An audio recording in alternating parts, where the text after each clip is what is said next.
Yun mga kaibigan, may unexpected dahil dumiretso tayo kanina. Ayun pala, may mga kaibigan tayong hinabol yung ating bag. Maraming salamat sir. Anong pong pangalan natin? Ali po. Ali. Tapos kayo sir, anong pangalan niyo po? Omar po.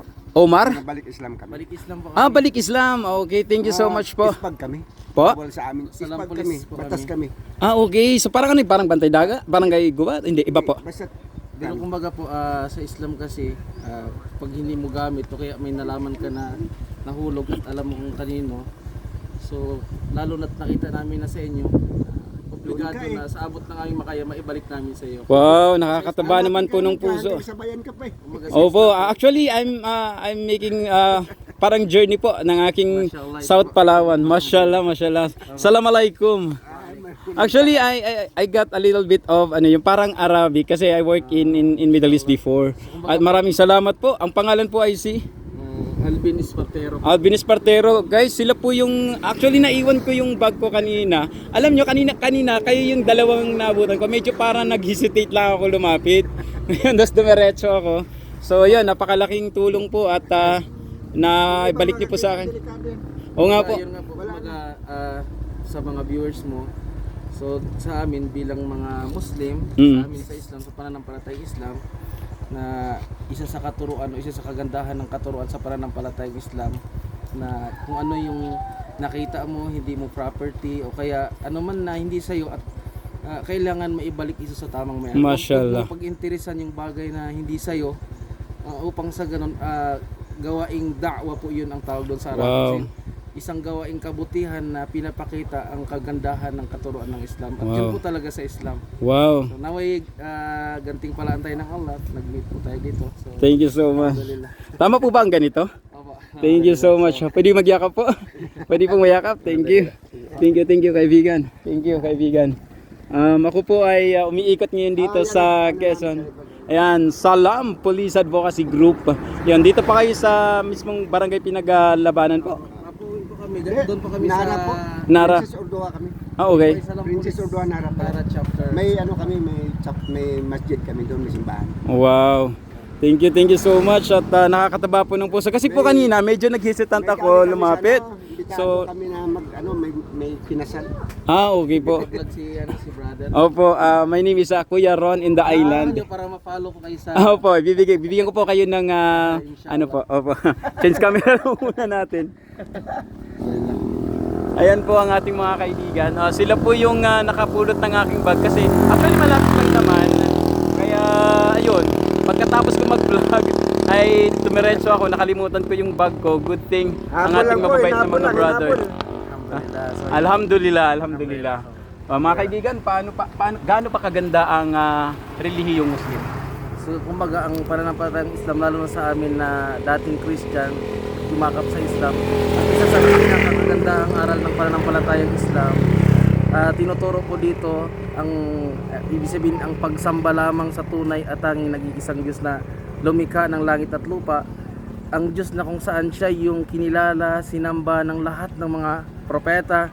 Siya yung sinamba ng unang tao na si Adan, si Noah, si Abraham, si Moises, si Zacharias, si Solomon, especially kasama doon si Jesus Christ. Amen. At sa Islam, ang bilang panghuli sa lahat ng mga propeta, bagamat pinaniwalaan namin ng lahat-lahat ng mga propeta at sugo ng Diyos, ang pinakalas na pinaniwalaan namin, pinakasilyo, ayon sa banal na Quran, sinabi ni Allah subhanahu wa ta'ala sa original nito na pagpapahayag sa wikang Arabic, sinabi ni Allah, si Propeta Muhammad sallallahu alaihi wasallam khatamun nabiyyin, ibig sabihin siya yung silyo sa lahat ng mga propeta. Wa ma arsalnaka illa rahmatan lil alamin. Si Propeta Muhammad, siya yung pinadala ng nag-iisang Diyos bilang awa sa lahat-lahat ng mga nilikha. So dahil po doon, bilang dating mga balik Islam, bilang ako ay balik Islam, isa yun sa pinasasalamatan ko na isa sa tanong niyo po, ano yung aral ng Islam na napakaganda. Natuto po kami na mabuhay na ng patas. Yun isa sa pinakagandahan ng Islam. At yun nga, natagpuan namin yung tunay na pananampalataya sa pamagitan nito. Nakilala namin yung totoong Diyos at sinabi niya sa Quran, innani anallahu la ilaha illa ana fa'budni wa aqimis salata lidzikri. Sa pinakamalapit na kahulugan po, dahil ito parang da'wa na rin ang sa amin bilang mga Muslim, pagpaparating ng mensahe ng Islam, sabi ng Allah, katotohanan ako si Allah at walang ibang Diyos o Panginoon na dapat sambahin maliban sa akin, kaya't ako lamang ang iyong paglingkuran at mag-alay ng panalangin o kaya pagdarasal, salah, bilang pag-alaala sa akin. So si Allah subhanahu wa ta'ala po, sinabi niya sa maluwalhating Quran, Allahu khaliqu kulli shay. Si Allah subhanahu wa ta'ala yung lumalang ng lahat ng kalangitan ng kalupaan. Kaya yun po, dahil po doon, dahil siya ang nag-angkin, inangkin niya na siya ang lumikha ng lahat ng bagay. So walang ibang karapat dapat sambahin maliban sa kanya o bukod sa kanya. Kaya bilang sabi niya sa Quran, fa'lam fa innahu la ilaha illallah. Tayo bilang mga nilalang niya, nilikha niya, dapat pakaalamin natin na walang ibang karapat dapat sambahin bukod sa kanya. Na siya ang lumikha ng lahat ng bagay, na nagpadala ng lahat ng mga propeta at sugo. Especially yun ang believe ng Islam. So Wow, dahil po doon, alhamdulillah, hindi natin inaasahan na pagkakataon. Pili nyo rin po ako i-follow guys sa aking Sige po. Facebook account, Alvin Muhammad Ali Espartero. Pili nyo po akong i-follow. So lang, kunti lang yung followers ko, nasa 6,000 Wala pong problema. Yung mas maganda nga po dahil Inshallah. ito pagkakataon din po at nakakabilib po yung sinabi niyo po. Maaring magkaiba man ang ating relihiyon, Tama pero po. yung respeto po talagang nandoon. At nagpapasalamat po ako ng malaki sa dalawang kaibigan natin na ito na sila po hinabol niya po nila ako, hinabol pa po nila ako para lang maibigay sa akin yung bag na naiwan ko. At alam niyo po ba kung anong laman ng aking bag?